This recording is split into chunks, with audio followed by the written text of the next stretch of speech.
Pilipinas, tinaguri ang bullying capital of the world ayon sa Program for International Student Assessment.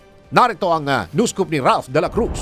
Ibinunyag ng pamahalaan na naging bullying capital of the world na ang Pilipinas dahil sa kakulangan ng mga guidance counselors sa mga paaralan. Sa Malacanang press briefing, inihayag ni Executive Director Carol Marquis ng EDCOM2 na batay ito sa resulta ng ginawang pag-aaral ng Program for International Student Assessment o PISA, bukod pa sa pag-aaral ng Singapore na ang mga estudyanteng Pilipino ang pinakamalungkot na mga mag-aaral sa buong mundo. Ayon kay Executive Director Yee, epekto rin ito ng kakulangan sa guidance counselors na tumututok sa mga ganitong kaso dahil nakasaad sa probisyon ng Anti-Bullying Act na dapat ay mayroong master's degree ang mga guidance counselor. May mahigit 5,000 bakanteng posisyon anya para sa guidance counselor sa DepEd. Gayunman, walang nag-aalok ng Masters in Guidance Counseling sa bansa kung kaya't posibleng abutin pa ng 14 na taon para mapuna ng bakanteng pwesto. Tiniyak naman ni Executive Director Yee na ginagawa na ng paraan ng DepEd ang naturang problema sa tulong ng Cabinet Cluster. Hihilingin din anya ng DepEd sa mga mambabatas na tanggalin na ang nabanggit na probisyon